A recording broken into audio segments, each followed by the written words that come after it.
In today's landscape photography adventure, I take you to the Isle of Skye's best landscapes, such as the Old Man of Storr. We've got this gorgeous needle, the Quiraing, but the shots that you get. Neast Point and Elgol. And that's where things go badly wrong for me, which they always seem to do, because my beloved Hasselblad 35 to 100mm lens gets scarred for life. But first, I need a good filling. So we gobbled down a strawberry tart, had a Ugandan latte, and this custard croissant. Oh, it was fantastic. Now, I've been up here many times in all different conditions. The best shots I've ever got were when I was inside a cloud, and as you can see, that's where we're headed, up into that cloud there. So we're just waiting for everyone to show up, and then we're going to hit the trail hard. Are you feeling energetic? Oh yeah. Ready? I don't know what's going on. Blake hiked up that hill with the eagerness of a tax collector who's just discovered an unlicensed lemonade stall that's run by a crippled toddler. So we've only just started and I'm already out of breath. I'm clapped out, let's be honest. And for me, those are the ideal conditions. And actually it's quite easy to get good shots in these conditions. So if you ever come here and the forecast is terrible, rain, clouds, come up the Storr, you will not be disappointed. You'll be drenched, but you won't be disappointed. Now, a lot of people don't know this, but you can actually get fantastic shots from just this far up the trail, which is, I would say, less than a third of the hike. So if you're thinking that the full hike is just maybe a bit too much for you, it's still worth making a start on the trail, because you will get great shots, especially with conditions like this. Right, so we're pretty much where we want to be. We've got this gorgeous needle up here, and this is where all the magic is. So my top tip to you is, if you come up the Old Man of Storr, as you're coming up, you reach a fork in the trail.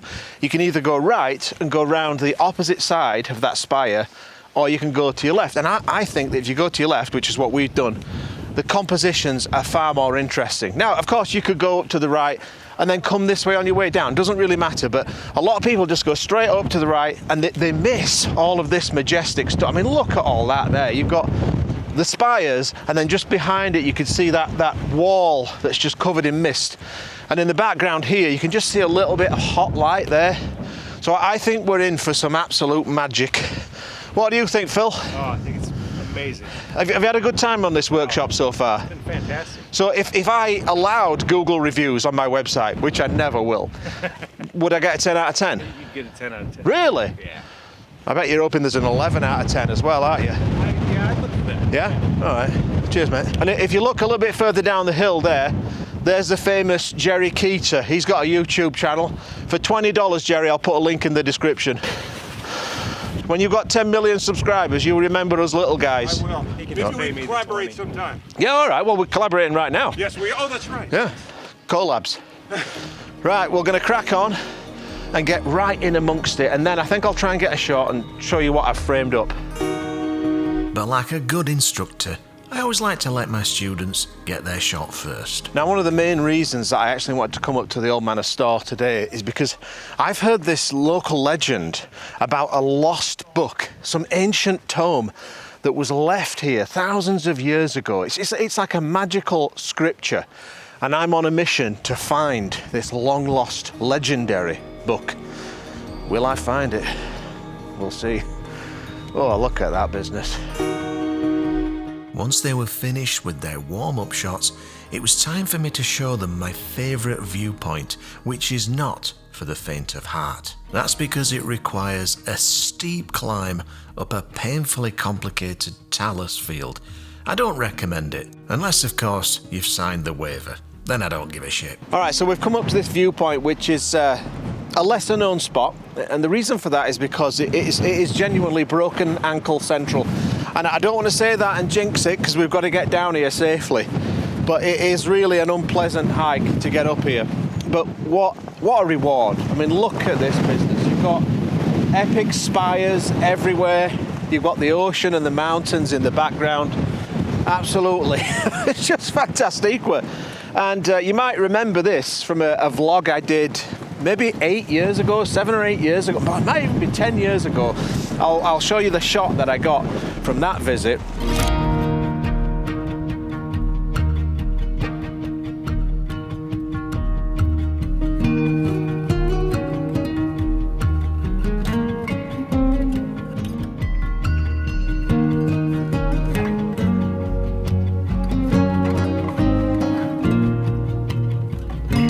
And today we've got completely different conditions. There's a lot of lovely contrasty hot light, very, very different to the last shot.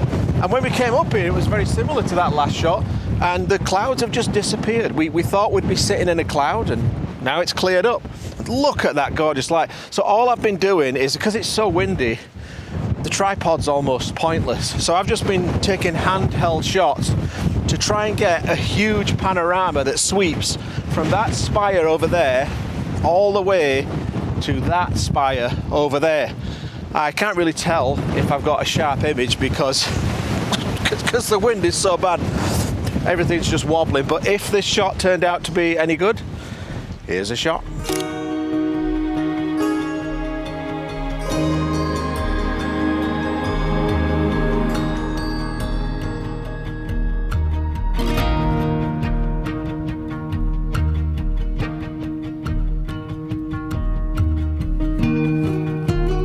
After all of that misery and suffering, it was time to take the group to the classic viewpoint. You know, that obligatory shot that you've just got to capture just to say that you've done it.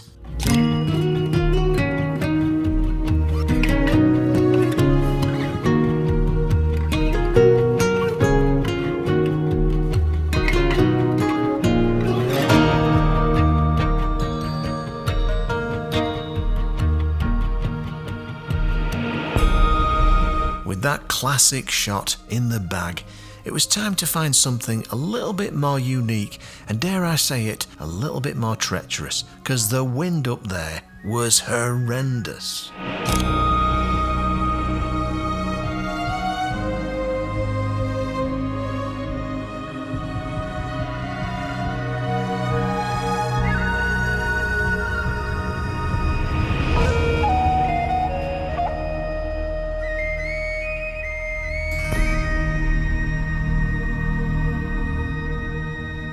Pretty good chocolate.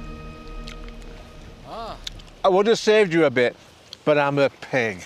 Right, so we've had an absolutely tremendous time here up on the Old Man of Storr. Everybody's got epic shots, haven't you? Just pretend that you did.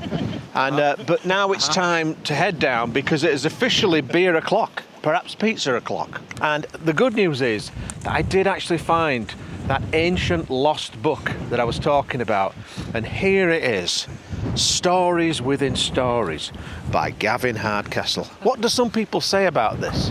It's the best book in the world. It's the best book ever written. That's pretty close. Everybody knows what some people say about this. Now, I don't know if that is true, but I do know that there's a link in the description below if you want to pick up your own signed copy.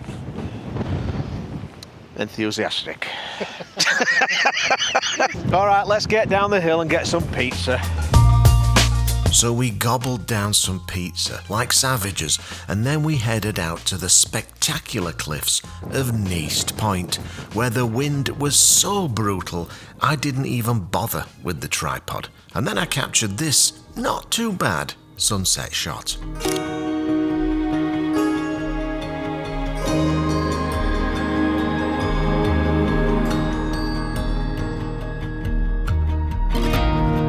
Well, the conditions turned out to be quite good, which is more than I can say for the next day.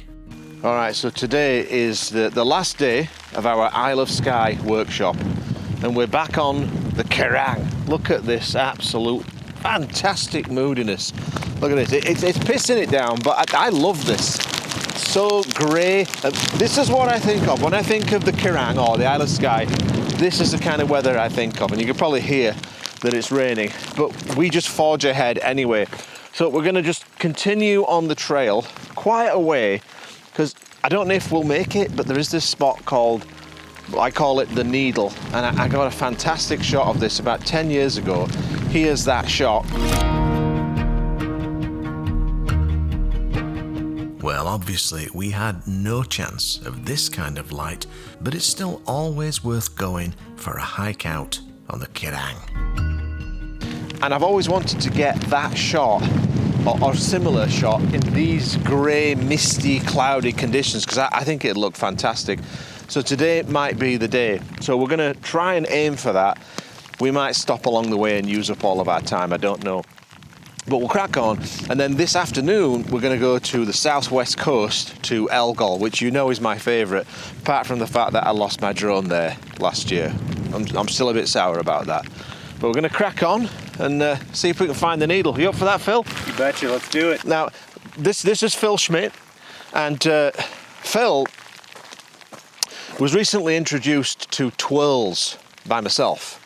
And I believe I've created a monster. I got a problem. You really do have a problem. It's not good. Yeah, so I probably shouldn't share. Oh, what are you doing? You know. I mean, I'll...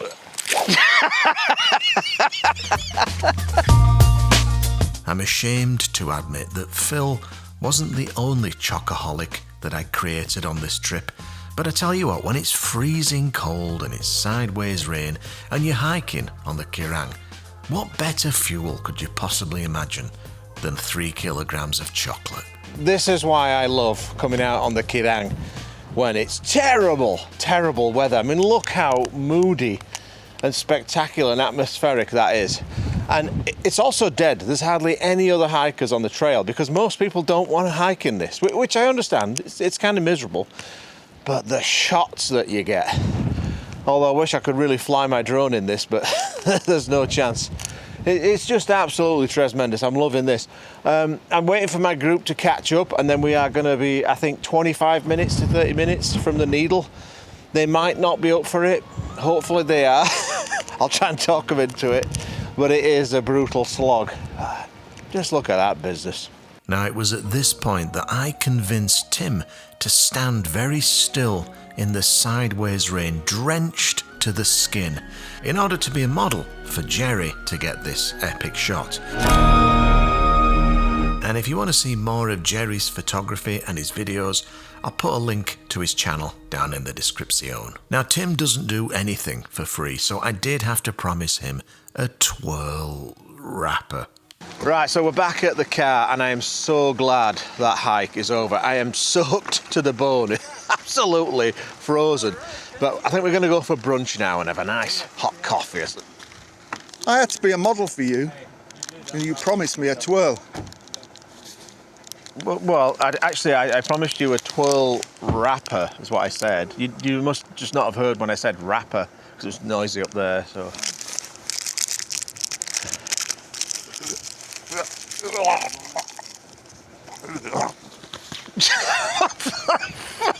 What the hell was that? Next, I enjoyed a nice hot latte, and Blake, well, he was introduced to the delights of Irn-Bru. I think he liked it. Amanda had a flat white, followed by a chicken sandwich.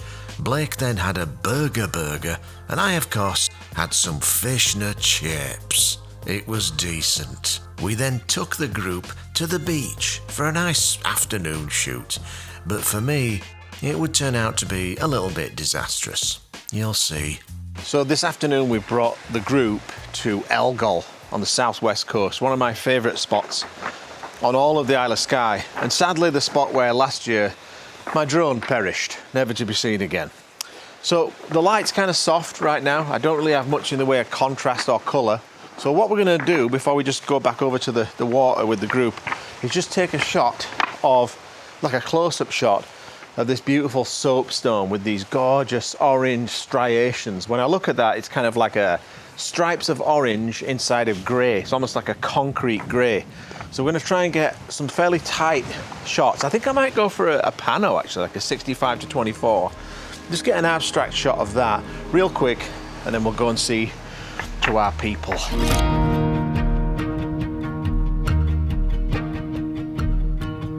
Now, you guys know me by now. I tend to think of things in terms of chocolate bars, and this one definitely reminds me of a crunchy.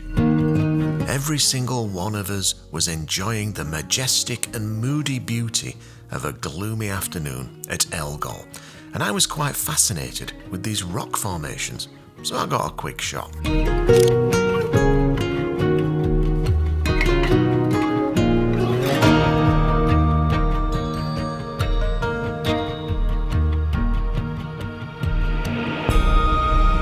Look at her, she's so cute, it makes me want to vomit. Anyway, I finally found a composition that was something a little bit different to what I usually shoot when I visit Elgol. All right, so I've got to give credit to Phil for finding this composition. He was just down here and I thought, what's he doing? He's been there a while, must be something good. And sure enough, look at this business. You've got these. Now, is this lichen?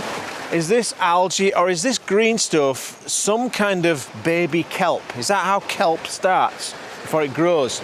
I don't know, but it's absolutely gorgeous. I love the colour, obviously, but I also love the texture. It's kind of dripping down and sagging off of all of these rocks. And then, of course, you've got the crashing waves in the background. Well, I say crashing, just kind of gently lapping. And then the mountain way off in the distance, covered in cloud. That is just my kind of shot. So even though the light's kind of crap, it's kind of flat, that grey backdrop works brilliantly with this rich green foreground. That colour palette, I absolutely love. So I'll show you the shot and I'll explain what I'm after. Right, so what I'm trying to do here is get these beautiful green rocks, well, I say green rocks, green covered rocks in the foreground. Every now and then a gentle wave just come and hits them really nicely, and then that suck of the waves back out to the ocean looks really nice, some lovely texture. And then you can see the coolings in the background there. So what I'm going to have to do is focus stack this shot. I'll do a few different frames for the foreground, the middle ground, and then the background. And then I think what I might do, oh, look at that one, that would have been good. I might just perspective blend this shot as well. We'll have to see how it turns out, but I think there's a lot of potential there. And if this shot turns out to be any good, here's the shot. And that was the moment Blake told me my lens was resting glass down on a barnacle-covered rock. And so here it is, my beloved 35-100 with two hideous gashes right in the centre of the glass. And what had happened was, and this is totally my fault, is somebody, I don't know who, had accidentally knocked over my camera bag while it was just placed on these rocks. And what I'd done wrong is I hadn't zipped up that door into the bag. So when it got flipped, everything in the bag had spilled out, and this was just resting glass down on a barnacle covered rock. And I know that the haters are going to criticize me for not filming the aftermath of that and actually showing you everything spilled out on those slimy rocks, but trust me when I tell you that the last thing I want to do when disaster happens is hit that record button and film the entire thing. I was very upset, to say the least. Anyway, the good news is, if I don't shoot directly into the sun, these two gashes on the glass there don't really seem to cause much of a problem. I can't really see them in my images. Now, I think if I was to shoot directly into the sun, then I might have a problem, but I very rarely do that with this particular lens. So I might one day send this back to Hasselblad for repair. Maybe they can grind that out. I don't know, but to say that I was choked would be an understatement. But anyway, I think the lesson that I'm going to take away from this experience is that I should just stay away from Elgol, because bad things happen to my gear every time I go there. But having said that, the misery and suffering was almost worth capturing this image.